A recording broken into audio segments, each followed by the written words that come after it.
Sahabat, kalau dia tengok benda tak kena, dia akan terus tegur, ataupun kalau ada Rasulullah, dia akan terus pergi tanya Nabi. Daripada Abu Sa'id Al-Khudri radhiyallahu anhu, bahawasanya satu orang lelaki-lelaki, sahabat, mendengar lelaki lain, sahabat, baca surah Qul Huwallahu Ahad, lepas tu dia ulang-ulang surah tu. Cara baca surah Al-Ikhlas begitu, ulang, tidak pernah diajarkan oleh Rasulullah. Adakah laki-laki ni buat bid'ah? Adakah Nabi terus kata kat sahabat tu, kamu buat bid'ah? Haram, berdosa. Nabi ajak baca Quran, Nabi ajak kelebihan surah ni. Nabi suruh ulang kah? Waktu sekian ulang kah? Tak ada.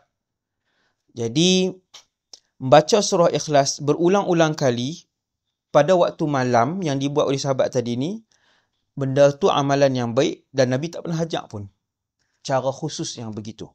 Bila laki-laki yang dengar, sahabat lain dengar, dia ni duk baca ulang. Sahabat ni, dia rasa surah tu simple je. Sahabat ni rasa seolah-olah pahala dia sedikit.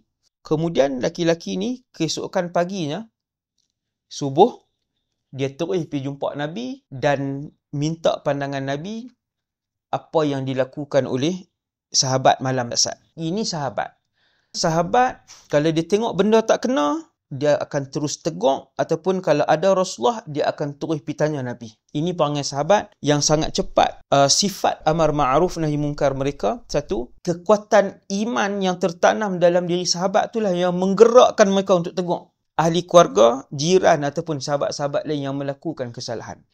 Lepas Nabi wafat, kalau ada sahabat yang buat salah, kalau ada, sahabat terus akan tegur. Selepas Nabi wafat, mana-mana sahabat buat salah, terus akan ditegur oleh sahabat lain. Mesti. Termasuk khalifah sendiri kalau buat salah, sahabat-sahabat lain akan bangkit dan menegur sahabat itu. Masya Allah. Satu suasana yang sangat elok, yang selalu mengundang keberkatan dan rahmat Allah kepada satu kumpulan yang menghidupkan amar ma'ruf nahi munkar. No? Tapi dengan kefahaman yang betul lah. Jadi bila subuh, sahabat yang mendengar bacaan surah Al-Ikhlas diulang-ulang tadi ni, dia tak puas hati sebab dia berasa pelik, sebab dia berasa macam surah tu biasa je. Bukanlah amalan apa pun. Dia pun pergi jumpa Nabi.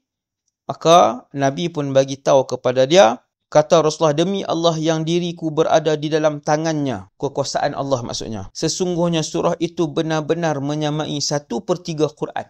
Innaha la ta'dilu thulusal Quran. Nabi sebut 2 kali. Innaha la ta'dilu. Inna litaukid, lam. Lam tu litaukid juga. La ta'dilu, lam tu lam taukid. Ada 2 kali Nabi sungguh-sungguh. Surah itu, Qul Huwallahu Ahad, benar-benar menyamai 1/3 Quran. Dari segi makna dia, Qul Huwallahu Ahad. Katakanlah Allah itu Esa. Allahus Samad. Allah itu tempat untuk semua makhluk berharap. Lam yalid wa lam yulad. Ayat ketiga pun masih lagi menghuraikan tentang Allah tidak melahirkan dan tidak dilahirkan. Wa lam yakul lahu kufuwan ahad. Tidak ada satu pun di dunia ini di kalangan makhluk yang menyamai Allah. Apa Nabi jawab?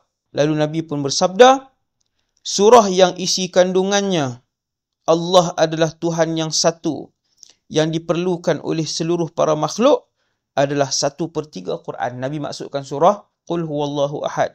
Surah itu 1/3 Quran. Hadis ini menunjukkan bahawa pahala baca surah Quran yang sangat mudah, tu yang kata amalan sedikit, pahala melimpah ruah ni, untuk dilakukan yang tidak langsung mengambil masa yang lama sebenarnya adalah menyamai pahala seseorang yang membaca 1/3 Quran, iaitu 10 juzuk Quran. Kita dengar hadis ni, tuan-tuan yang sibuk tak ada alasan. Tidak ada alasan. Kita kalau nak bagi alasan, Ustaz, sibuk Ustaz, kadang makan sehari sekali je Ustaz. Memang sibuk dengan kerja. Tak ada alasan. Dengan hadis ni, kita tak ada alasan nak bagi depan Allah dulu kenapa tak baca Quran, tuan-tuan. Bila kita belajar tentang fadilat sedekah, kita kata, Ustaz, nak cari mana orang susah Ustaz? Nak cari orang miskin. Kita kata susah nak pergi cari orang miskin. Tapi alasan kita lah, alasan bila nanti di depan Allah nak kenapa tak bersedekah apa semua kan? Alasan. Sedangkan memberi makan kepada isteri dengan ikhlas, setiap suapan itu dikira sedekah. memberi makan kepada anak-anak dengan ikhlas. Setiap kali anak-anak suap tu, yang tu dikira kebaikan dan sedekah. Bahkan mengutamakan ahli keluarga dengan nafkah yang wajib. Dengan nafkah yang wajib ni lebih besar daripada pahala berinfak fi sabilillah untuk perang. Haidin, satu platform bimbingan agama eksklusif oleh Ustaz Wadi Anwar.